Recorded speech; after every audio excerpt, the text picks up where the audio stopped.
Good afternoon, everybody. My name is Mhairi Copland from the University of Glasgow, and I'm presenting this data on behalf of Professor Richard Clark from the University of Liverpool. I'm presenting the data from the British Destiny study.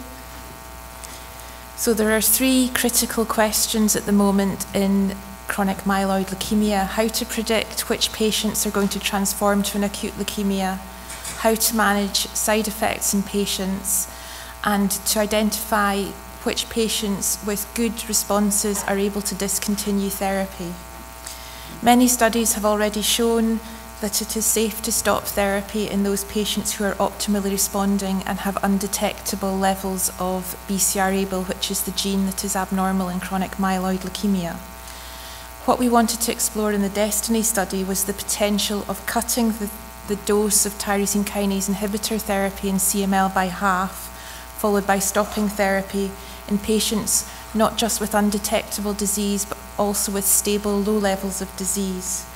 And we hypothesized that more patients would be able to reduce therapy safely, and a proportion of these would be able to go on to stop therapy, and also that the patients on half-dose therapy would have a reduced amount of side effects compared to those on full-dose therapy.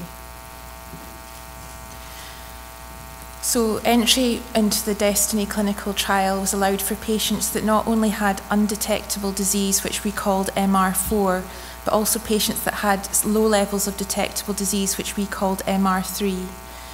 The patients in the trial, once they were entered, halved their dose of tyrosine kinase inhibitor therapy, and they could be on either imatinib, nilotinib, or dasatinib. And we recruited 174 patients to the study. Of the 174 patients, 93% of patients on half-dose therapy showed no evidence of leukemia gene recurrence within 12 months.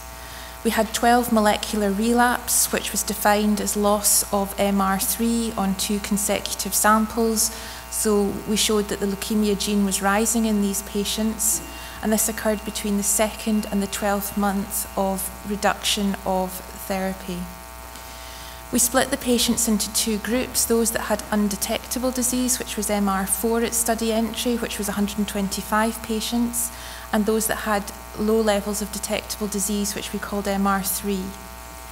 Of those in the MR3 group, 18.4% relapsed at a median of 4.4 months from reducing the dose of therapy. For those in the MR4 group with undetectable disease, the 2.4% of patients relapsed, and the median time to relapse was longer at 8.7 months. And this is depicted graphically here, just showing the relapse-free survival in both patient groups.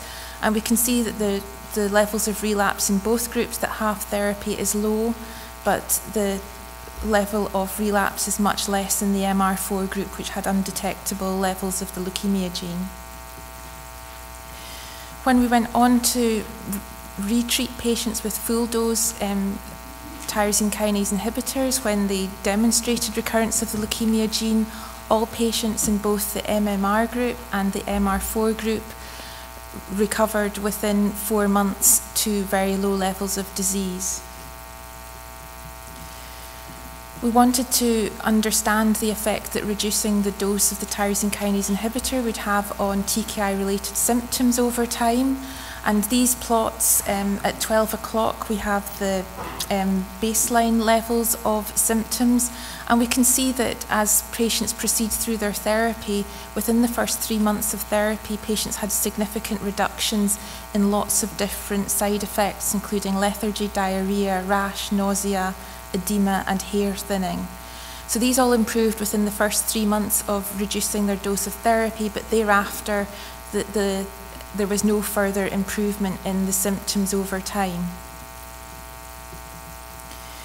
We've also done a financial analysis of halving the dose of treatment, and within the 174 patients, the halving treatment saved £1.9 million in the UK from an expected TKI budget of 4.1 million, which is a 46.7% saving, and there were similar levels of savings between the MR4 group, so the group with undetectable levels of the leukemia gene, and those with low levels of leukemia.